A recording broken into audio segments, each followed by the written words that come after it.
The reality is what scientists tell us, that 11 million pieces of information are coming at us at any given time all day. Every day, we're getting this much information coming at us. But we have all these perceptions, these filters, right? Called perceptions, called our interpretations, the way that we see things, the way that we see the world, the way that we prefer our preferences, and we tend to prefer to look at things or listen to things that we like, that we care about. So you can think about this, being in a meeting sometimes, how many of you check out mentally when they're not talking about something that really relates to you or that you're interested in? Now, I know it wasn't this meeting because I know I have grabbed your attention and kept it the entire time. I'm just talking about those other boring meetings that you have to go to. So we have to recognize that our brains are very limited in how much we can absorb. We have selective attention, but ultimately, how many of the 11 million pieces of information do you really think we can absorb? 100? That's generous. Scientists say 40 to 50 pieces of information. So the value of when we talk about diversity and diversity of thought and being around people who are different, who see the world different than you, is that I am limited in the amount of information that I can absorb. But if I can surround myself with people who think differently than I do, then I am able to bring a much broader perspective to solving the problem or getting a better result. And research has bode well and showed us that when you have greater diversity at your table, you tend to outperform those teams that work together and everyone thinks alike. So let's talk real quickly about how it plays out in the workplace. Implicit association and bias. You may have a bias about people who are a lot like you. Oftentimes we do. So you like the new guy because he reminds me a lot of you when you were coming up. Wow, you know, he reminds me of me. And so when you're interviewing or having this person on your team and you're thinking about a new opportunity, you know what? This guy has what it takes to run this organization one day because he's just like me. But what if you have a bias about someone that you be feeling some kind of way about them and you don't know why? They just kind of rub you the wrong way, but they remind you of someone you don't like. So she says, you know what? This new VP reminds me of my Uncle Steve. I just can't stand my Uncle Steve. So oftentimes we don't know why we don't like someone or why they're rubbing us the wrong way, and it may be coming from our amygdala. Pre-programmed information that we've had an encounter with someone that's like them or seems like them from our past. I had someone not too long ago tell me, they said, Dr. Davis, I walked in the classroom and you reminded me of my chiropractor. And the first question I said was, do you like your chiropractor? Because I knew that there was immediately an association. So this is how our brains work. Research does tell us even now we have biases around tall men, and we believe that tall men should get paid more and should be heads of organizations. And that's bode well in many of our corporations as we see today. What the research told us, this was the University of Florida and the University of North Carolina, is that the average American male, the height is only 5'9". But the average height of the CEO, Fortune CEO companies in the U.S. is 6 feet tall or higher or taller. How is that when the average height is 5'9", but the average CEO is over 6 feet? And out of that, 60% of them are over 6'2". And not only that, then we tend to pay them even more money, almost $800 a year for every inch they are over.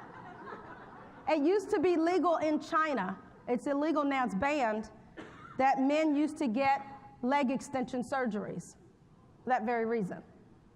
There's also research that was done by MIT. We have bias against names, ethnic sounding names versus white sounding names. That was the name of the research. That was the study. What they did was they took this was done in a lot of the medical schools and universities. And they took the same exact resume. And the only thing they changed were the names. So they changed John Smith to Jamal. And they changed Tom to Tyreek. And they changed Jamie to Jaquita. So these ethnic sounding names versus white sounding names, what do you think happened? John and Tom and Dick and Harry all got the jobs. Whereas those with ethnic sounding names were not. 50% more of the time, those with white sounding names actually got more of the jobs. These are the realities of our society and where some of our biases play out in a very unconscious way. And here's another example. This one was shown on Huffington Post. It came out on the Today Show. This is the story of Jose. I want you to hear his story. My name's Jose Zamora, and I had to drop a letter to get the title. Every morning I wake up, go on Craigslist, and apply to as many jobs, every job that I feel qualified for. About 50 to 100 a day for months. No phone calls, no emails, nothing. One day I just thought, what if I try Joe? Just remove the S in my name and maybe I can make some dollar signs. The Monday I decided to go from Jose to Joe. 7 days later, the next Monday, that's when all the responses started coming. That's when all the replies and the emails. The position is open, we want to meet with you. Call us back. I was applying for the same exact jobs, the exact same resume, the exact same experience, just a different name. Sometimes I don't even think people know or conscious or aware that they're judging, even if it's by a name, but I think we all do it all the time. Absolutely, we do it all the time. This is another story of Yolanda Spivey. Yolanda is an African-American female with a bit of an afro. But Yolanda was unemployed during a bit of the recession. She was unemployed for about 2 years, but she sent her resume out to over 300 people. She has a college degree. She has experience working in sales and in the insurance business. But she realized that maybe then, if I've got this experience and I've got this education, why am I not getting a position? Does that have something to do with the fact that I'm an African-American woman with an afro? So she decided to take her picture down and replaced it with a stock photo of a white woman. And she changed her name from Yolanda Spivey to Bianca White. And within a few months, she was, obviously, the opportunities and the offers were pouring in. These are just some of the small examples. Having worked in HR and having been a chief diversity officer, I deal with it every day, all day. I'm dealing with it now with customers and clients and organizations that are constantly having to deal with these issues of unconscious bias and the impacts that they have inside of the organizations. We know that one company had to close 8,000 stores so that they can take all of their employees through bias training. I am big on recognizing that, yes, we need training, but training shouldn't be the first step and training shouldn't be the only step. That we need to have a cultural revolution and a cultural transformation inside all of our organizations to realize that talent comes in all shapes, sizes, colors, backgrounds, genders, ethnicities, and different abilities.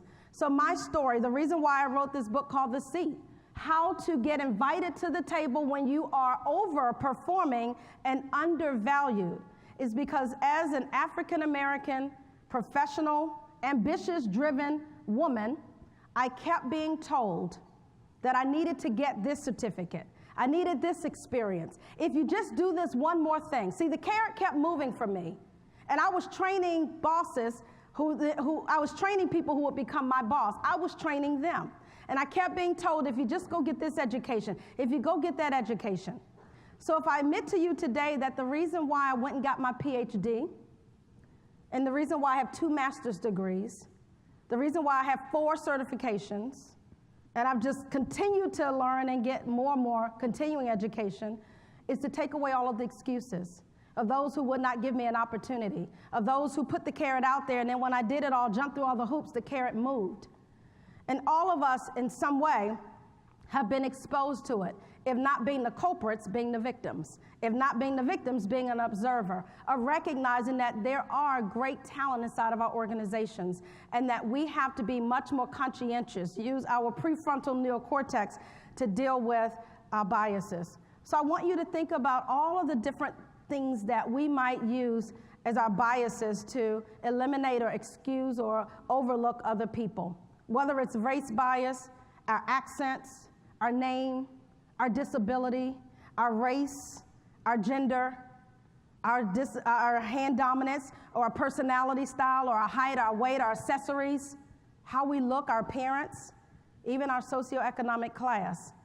The question is not if we have biases. The question is, which ones are ours? Because we all have them. And how are we allowing them to impact the way that we make decisions every day? Are we engaging and bringing out the best in all of the talent that we have responsibility for? Are we missing out on great talent because we assume that the reason they didn't start college was because they must have been in prison, not that they've been working 3 jobs to put their siblings through school?